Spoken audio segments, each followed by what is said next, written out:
Kanpur rail हादसे में बहुत ही बड़ा खुलासा हुआ है। रेल हादसे के पीछे आईएसआई का हाथ है। दुबई में रहने वाला शमशूल होदा कानपुर में बम ब्लास्ट कराने का मास्टरमाइंड है। शमशूल होदा आईएसआई को फंडिंग करता है। दरअसल मोतिहारी के एक मर्डर मिस्ट्री को सुलझाने के दौरान इस साजिश का पर्दाफाश हुआ है। अब आपको सिलसिलेवार तरीके से बताते हैं कानपुर रेल हादसे का पाकिस्तान कनेक्शन है क्या। मोतिहारी से गिरफ्तार 3 आरोपियों ने बहुत ही अहम इस मामले में खुलासा किया। रेल हादसे का मास्टरमाइंड दुबई का शमशूल होदा है, ये खुलासा हुआ। होदा ने ही रेल हादसे करवाने के लिए बाकायदा फंडिंग की थी। होदा ने नेपाल के ब्रिज किशोर गिरी को साजिश की जिम्मेदारी सौंपी थी, जिसके बाद इस साजिश को अंजाम दिया गया और पुखराया में रेल ट्रैक पर बम लगाया गया।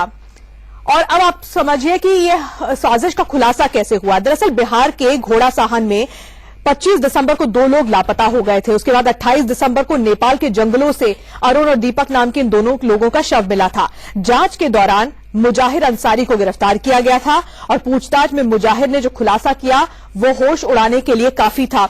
उसने खुलासा किया कि इन दोनों लोग जिनका मर्डर हुआ है, दरअसल इन्हें एक और रेल हादसा कराने के लिए बम प्लांट करने की जिम्मेदारी सौंपी गई थी। साजिश में नाकाम होने की वजह से ही इनका मर्डर कर दिया गया। यह बहुत बड़ा खुलासा था जिसने सुरक्षा एजेंसियों के कान खड़े कर दिए। लेकिन अब आपको समझाते हैं कि शमशूल होदा दरअसल है कौन।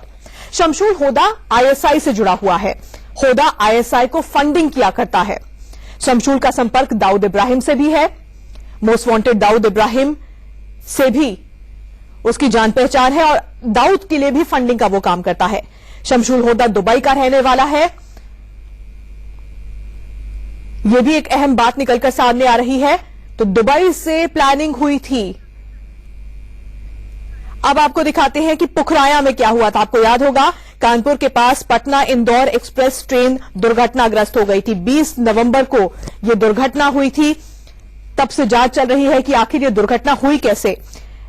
पटना इंदौर एक्सप्रेस के ट्रेन के 14 डिब्बे उस वक्त पटरी से उतर गए थे। 150 से ज्यादा लोगों की इसमें जान चली गई थी। 200 से ज्यादा लोग इस दुर्घटना में घायल हुए थे। साजिश के 7 सूत्रधार कौन है, अब यह भी समझ लीजिए। शमशूल होदा के बारे में हमने आपको बताया, दुबई में बैठा हुआ मास्टरमाइंड है। मोती पासवान कानपुर में बम प्लांट करने वाला शख्स है। इसके अलावा जियाउर और जुबैर 2 और नाम निकलकर सामने आ रहे हैं जो कि मोती पासवान के साथी हैं। ब्रिज किशोर गिरी नेपाल में शमशूल होदा का बहुत ही खास आदमी है और उसी के जरिए यह बम प्लांट करने की जिम्मेदारी सौंपी गई थी। इसके अलावा मुजाहिदीन और शंभू नाम के ब्रिज किशोर के 2 साथियों के नाम भी इस पूरी साजिश से जुड़े हुए इस वक्त नजर आ रहे हैं। सीधा रुख करते हैं, हमारे ब्यूरो चीफ राकेश कुमार सिंह इस वक्त हमारे साथ जुड़ गए हैं। राकेश, किसने सोचा होगा कि कानपुर के नजदीक पुखराया में एक रेल हादसा होता है और उस रेल हादसे के तार आईएसआई से जुड़ने लगेंगे। लेकिन अब जबकि बहुत बड़ा खुलासा हुआ है एक हत्या के मामले की जांच करने के दौरान, तो उसके बाद अब किस तरह से इस जांच को आगे बढ़ाया जा रहा है?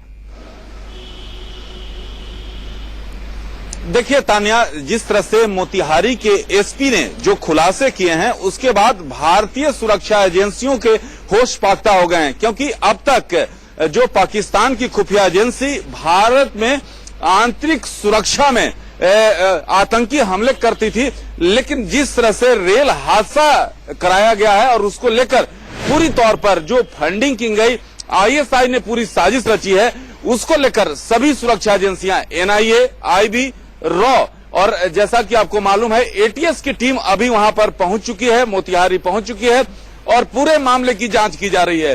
क्योंकि जिस तरह से जो दुबई में बैठा हुआ व्यक्ति, किस तरह से शमशूल ने पूरी तौर पर साजिश रची और नेपाल में ब्रजकिशोर के जरिए पूरे घटना को अंजाम दिया, तो यह मामला काफी बड़ा है और इसको लेकर सभी सुरक्षा एजेंसियां आपस में संपर्क में हैं। बिल्कुल, सभी सुरक्षा एजेंसियों के कान खड़े हो गए हैं इन खुलासों के बाद और अब बहुत ही गंभीरता से इस पूरे मामले की जांच की जा रही है। राकेश, धन्यवाद हमारे साथ जुड़ने के लिए।